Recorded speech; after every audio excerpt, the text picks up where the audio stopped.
വീണ്ടും ഫ്ലേമിംഗ് കിങ്സിലേക്ക് എല്ലാ കൂട്ടുകാർക്കും സ്വാഗതം. ഞാൻ മാർട്ടിൻ. സൈജു കുറുപ്പ്, അർജുൻ അശോകൻ, തൻവീർ റാം ഇവരൊക്കെ പ്രധാന കഥാപാത്രങ്ങളെ ചെയ്ത അഭിലാഷം മൂവി ഇന്നാണ് റിലീസായിരിക്കുന്നത്. അപ്പോൾ ഇന്ന് ഞാനത് പോയി കണ്ടു. അപ്പോൾ അതിനെക്കുറിച്ചുള്ള എൻ്റെ അഭിപ്രായത്തിലേക്ക് കടക്കുകയാണ്. ആദ്യം തന്നെ ഈ സിനിമയിൽ എനിക്ക് എന്തൊക്കെ ഇഷ്ടമായി എന്ന് പറയാം. അതിനുശേഷം ഈ സിനിമ എങ്ങനെയായിരുന്നു, എന്തൊക്കെ പ്രശ്നങ്ങൾ എനിക്ക് തോന്നി എന്ന് പറയാം. അപ്പോൾ ആദ്യം തന്നെ ഒരു കാര്യം പറയുകയാണ്, ഈ വീഡിയോയ്ക്ക് ഒരു ലൈക്കൊക്കെ കൊടുത്ത് ഞങ്ങളെ പ്രോത്സാഹിപ്പിക്കുക. അതുപോലെ ഈ സിനിമ കാണാൻ വേണ്ടിയിട്ട് ഞാൻ ഒരുപാട് ദൂരം യാത്ര ചെയ്തിട്ടാണ് ഈ സിനിമ കണ്ടത് കേട്ടോ. കാരണം ഞങ്ങളുടെ ഈ ഭാഗത്ത് ഈ സിനിമ റിലീസായിട്ടില്ല. അപ്പോൾ റിവ്യൂ ചെയ്യാൻ വേണ്ടി തന്നെയാണ് അത്രയും ദൂരമൊക്കെ യാത്ര ചെയ്ത് സിനിമ കണ്ടിട്ട് വന്ന് അതിനെക്കുറിച്ചുള്ള അഭിപ്രായം പറയുന്നത്. അപ്പോൾ ഈ ചാനൽ സബ്സ്ക്രൈബ് ചെയ്തിട്ടില്ലാത്തവർ സബ്സ്ക്രൈബ് ചെയ്യുക. അപ്പോൾ ഞങ്ങളുടെ വീഡിയോകൾ വളരെ പെട്ടെന്ന് നിങ്ങൾക്ക് ലഭിക്കുന്നതാണ്. അങ്ങനെ ഞങ്ങളെ പ്രോത്സാഹിപ്പിക്കുക. അപ്പോൾ ഈ സിനിമയിൽ ഷൈജു കുറുപ്പ് അങ്ങേര് എപ്പോഴും എന്നൊക്കെ പറഞ്ഞ ഒരു പ്രത്യേക രീതിയിൽ അഭിനയിക്കുമല്ലോ. എനിക്ക് ഷൈജു കുറുപ്പിൻ്റെ അഭിനയം വളരെ ഇഷ്ടമാണ്. അങ്ങനെ ഒരു പ്രത്യേക ശൈലിയിലാണ് ചെയ്യുക. അപ്പോൾ ഇതിൽ അങ്ങേർക്ക് കിട്ടിയിരിക്കുന്ന കഥാപാത്രവും അങ്ങേർക്ക് സൂട്ടായ ഒരു കഥാപാത്രമാണ്.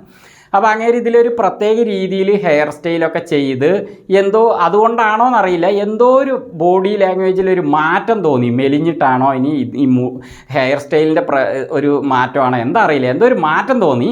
എന്തായാലും അങ്ങേർക്ക് ഈ സിനിമയിൽ എന്താണോ കഥാപാത്രം കൊടുത്തിരിക്കുന്നത് അത് നന്നായിട്ട് ചെയ്തിട്ടുണ്ട്. അത് എങ്ങനെയായിരുന്നു എന്നൊക്കെ ഞാൻ പിന്നെ പറയാം. പിന്നെ അർജുൻ അശോകന് ഒരു എനർജറ്റിക് ആയിട്ടുള്ള ഒരു വേഷമാണ്. താജു എന്നാണ് കഥാപാത്രത്തിൻ്റെ പേര്. നന്നായിട്ട് ചെയ്തിട്ടുണ്ട്. പിന്നെ തൻവീർ റാം ഹീറോയിൻ, അവരും ഷെറിൻ മൂസ എന്ന കഥാപാത്രത്തെ നന്നായിട്ട് അവതരിപ്പിച്ചിട്ടുണ്ട്. പിന്നെ ഇതിലെ ഷൈജു കുറുപ്പിൻ്റെ അമ്മയായിട്ട് ഒരു കഥാപാത്രം വന്നിട്ടുണ്ട്. അവർ നന്നായിട്ട് ചെയ്തിട്ടുണ്ട് കേട്ടോ. അവർ ഇതിന് മുമ്പും വേറൊരു സിനിമയിൽ ഞാൻ കണ്ടിട്ടുണ്ട്. അവർ അമ്മ കഥാപാത്രം നന്നായിട്ട് ചെയ്യുന്നുണ്ട്. അവരെ കാണുമ്പോൾ എനിക്ക് കവിയൂർ പൊന്നമ്മ ചേച്ചിയാണ് ഓർമ്മ വരുന്നത്. കാരണം അവരെല്ലാ സിനിമയിലും അമ്മയായിരിക്കുമല്ലോ, അതുപോലെ ഇവരും അമ്മയാണ്. പക്ഷേ കവിയൂർ പൊന്നമ്മ ചേച്ചിയുടെ രീതി പറഞ്ഞാൽ അത് വേറെയാണ്. മോനെ എന്നൊക്കെ പറഞ്ഞിട്ട് ഒരു പ്രത്യേക രീതിയാണ്. പക്ഷേ ഇവർ കോമഡി കൂടി നന്നായിട്ട് ചെയ്യുന്നുണ്ട്. നല്ലൊരു ആക്ട്രസ്സാണ്. ഈ സിനിമയിൽ ആദ്യം തന്നെ ഞാൻ പറയേണ്ട ഒരു കാര്യം എന്താണെന്ന് വെച്ചാൽ, ഇതിൻ്റെ മ്യൂസിക് ചെയ്തത് ശ്രീഹരി കെ നായരാണ്. കക്ഷി നന്നായിട്ട് മ്യൂസിക് കൊടുത്തിട്ടുണ്ട് കേട്ടോ. പിന്നെ ഈ സിനിമയിൽ ഇവരുടെയൊക്കെ ഈ കഥാപാത്രങ്ങളുടെയൊക്കെ കുട്ടിക്കാലം കാണിക്കുന്നുണ്ട്. കുട്ടിക്കാലത്ത് ഇവർ ചെയ്യുന്ന കാര്യങ്ങളൊക്കെ നന്നായി വന്നിട്ടുണ്ട്. പിന്നെ അപ്പോൾ മലബാർ സ്റ്റൈലിൽ മാപ്പിളപ്പാട്ടുകളുടെ ശൈലിയിലുള്ള ഗാനങ്ങളാണ് ഈ സിനിമയിൽ മുഴുവനായിട്ടുള്ളത്.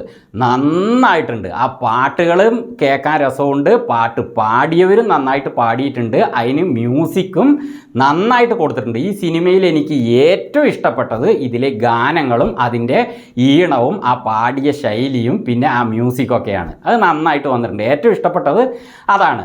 ബിനു പാപ്പു, അതേപോലെ നവാസ് വള്ളിക്കുന്ന്, ഇവരുടെ കഥാപാത്രങ്ങളും അവർ നന്നായി ചെയ്തിട്ടുണ്ട്. അപ്പോൾ ഇതൊക്കെയാണ് എനിക്ക് ഓക്കെ എന്ന് തോന്നിയ കാര്യങ്ങൾ. ഇനി ഈ സിനിമ എങ്ങനെയായിരുന്നു, പ്രശ്നങ്ങൾ എന്തൊക്കെയാണെന്ന് പറയാം. ഇതിൽ ഞാൻ നേരത്തെ പറഞ്ഞ പോലെ കഥാപാത്രങ്ങളുടെ ചെറുപ്പകാലം കാണിക്കുന്നുണ്ടല്ലോ, അതൊക്കെ നന്നായി വന്നു. പക്ഷേ സിനിമ കഴിഞ്ഞ് പുറത്തിറങ്ങിയപ്പോൾ എനിക്ക് തോന്നിയൊരു കാര്യം, ഈ കഥാപാത്രങ്ങളൊക്കെ വളരണ്ടായിരുന്നു, വലുതാകണ്ടായിരുന്നു. കാരണം ചെറുപ്പത്തിലുള്ള കാര്യങ്ങളൊക്കെ നന്നായിരുന്നു. വലുതായതും കാര്യങ്ങളൊക്കെ മാറി മറിഞ്ഞ് അങ്ങനെ ഒരു സുഖവും ഇല്ലാതെയാണ് എനിക്ക് ഫീലായത്.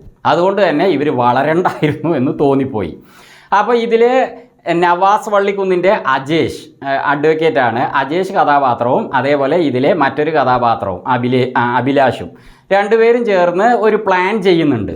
ആ പ്ലാൻ ചെയ്തിട്ട് ആ പ്ലാനിങ് അവർ എന്തിനാണോ ചെയ്തത് അത് ഇവർ പറയുന്നില്ല. പകരം പ്ലാനിങ് എന്താണോ അതിനു വേണ്ടിയിട്ട് പല സ്ഥലങ്ങളിൽ പോകാനും പല പ്രശ്നങ്ങളിലേക്ക് കയറാനും അങ്ങനെയൊക്കെ പോയിട്ട് ആ പ്ലാനിങ്ങിലൂടെ മാത്രം പോവുകയാണ്. പ്ലാനിങ് എന്തിനു വേണ്ടിയാണ് ചെയ്തത് പറയാൻ വേണ്ടി. അത് പറയാതെ അവരിങ്ങനെ നമ്മളെ മുഷിപ്പിച്ചുകൊണ്ട് തന്നെ മുന്നോട്ട് പോവുകയാണ്. പിന്നെ ഇതിലെ താജ് കഥാപാത്രം അഭിലാഷിനോട് ഒരു കാര്യം പറയുന്നുണ്ട്, നിങ്ങളിങ്ങനെ ചെയ്തു കഴിഞ്ഞാൽ നിങ്ങൾക്ക് സുഖം കിട്ടും, ആശ്വാസം കിട്ടും എന്നൊക്കെ പറയുന്നുണ്ട്.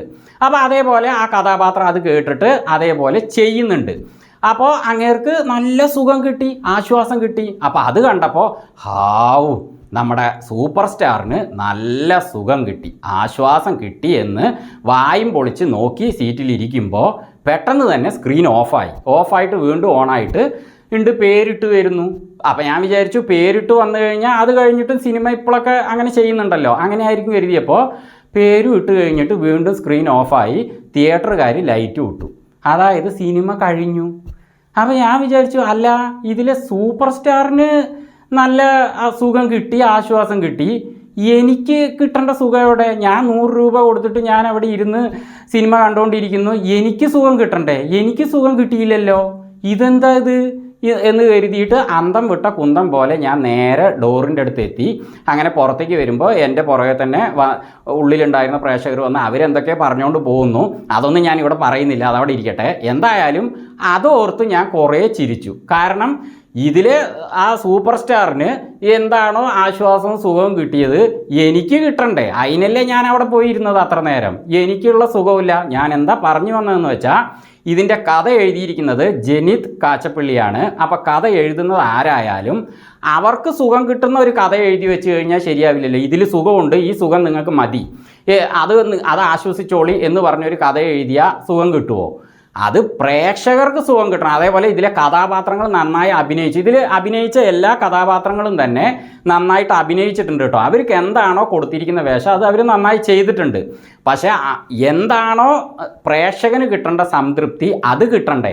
അപ്പോൾ മറ്റുള്ളവരുടെ കാര്യം ഞാൻ പറയുന്നില്ല, എനിക്കിതിൽ കിട്ടേണ്ട സുഖം കിട്ടിയില്ല.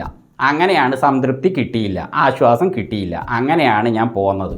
അപ്പോൾ അതേപോലെ തന്നെ ഈ സിനിമയിൽ ഷൈൻ ടോം ചാക്കോ ഒരു ചെറിയൊരു ഭാഗം ചെയ്തിട്ടുണ്ട്. അത് കണ്ടപ്പോൾ എനിക്ക് തോന്നി, ഷൈൻ ടോം ചാക്കോയൊക്കെ എന്തിനാ ഇങ്ങനത്തെ വേഷം ചെയ്യുന്നത്? അങ്ങേർക്കൊരു സ്റ്റാർഡം ഉണ്ടല്ലോ, അതിനനുസരിച്ചുള്ള റോളുകളല്ലേ സ്വീകരിക്കേണ്ടത്. അങ്ങേര് ചെയ്ത കഥാപാത്രമൊക്കെ ആ ഒരു ക്യാരക്ടറൊക്കെ എന്താണോ അത് ചെയ്തിട്ടുണ്ട്, ഓക്കെ, അത് അങ്ങനെ തന്നെയാണ് വേണ്ടത്, അത്രയേ ഉള്ളൂ. അപ്പോൾ ഒരു ചെറിയ കാര്യത്തിനൊക്കെ വേണ്ടിയിട്ട് പുള്ളി ഒരു സിനിമയിൽ ഇങ്ങനെ അഭിനയിച്ചിട്ട് എന്തൊക്കെ കാണിച്ചു കൂട്ടിയിട്ട് ഒരു താനാരാന്നൊരു മൂവി ഞാൻ കണ്ടിരുന്നു. അത് ഫുള്ളായിട്ടും ഷൈൻ ടോം ചാക്കോ ഉണ്ട്, ഒരു അന്തവും കുന്തവും ഇല്ലാത്തൊരു രീതിയിലായിരുന്നു ആ പടത്തിൽ. അപ്പോൾ അതേപോലെ ഇതിൽ ഒരു സീനിൽ പുള്ളി വന്നുള്ളൂ. അപ്പോൾ സമാധാനമായി, ഇനി അങ്ങോട്ട് മുഷിപ്പിക്കില്ലല്ലോ എന്ന് കരുതി. കാരണം പുള്ളിക്കൊക്കെ നല്ല വേഷങ്ങൾ നല്ല കാര്യമായി, ഇപ്പോൾ തല്ലുമാല സിനിമയിലൊക്കെ പുള്ളി ഗംഭീരമായിട്ട് അഭിനയിച്ചിട്ടുണ്ടായിരുന്നു. അപ്പോൾ അങ്ങനെ നല്ല വേഷങ്ങളൊക്കെ തിരഞ്ഞെടുക്കാതെ ഇങ്ങനത്തെ അറഞ്ചം പുറഞ്ചം വേഷങ്ങളൊക്കെ എടുത്ത് ചെയ്തു കഴിഞ്ഞാൽ എനിക്ക് ഒരു നല്ല കാര്യമായിട്ട് തോന്നിയില്ല. അപ്പം മറ്റുള്ളവരുടെ കാര്യം ഞാനൊന്നും പറയുന്നില്ല, എനിക്ക് സുഖം കിട്ടിയില്ല. ഇനി നിങ്ങൾ ഈ സിനിമ കണ്ടിട്ടുണ്ടെങ്കിൽ, നിങ്ങൾക്ക് സുഖം കിട്ടിയിട്ടുണ്ടെങ്കിൽ വീഡിയോയ്ക്ക് താഴെ കമൻറ്റിലൂടെ അറിയിക്കാം. വീണ്ടും മറ്റൊരു വീഡിയോയുമായി ഞങ്ങൾ വരുന്നത് വരെ ഫ്ലേമിംഗ് തിങ്സിൽ നിന്ന് ബൈ.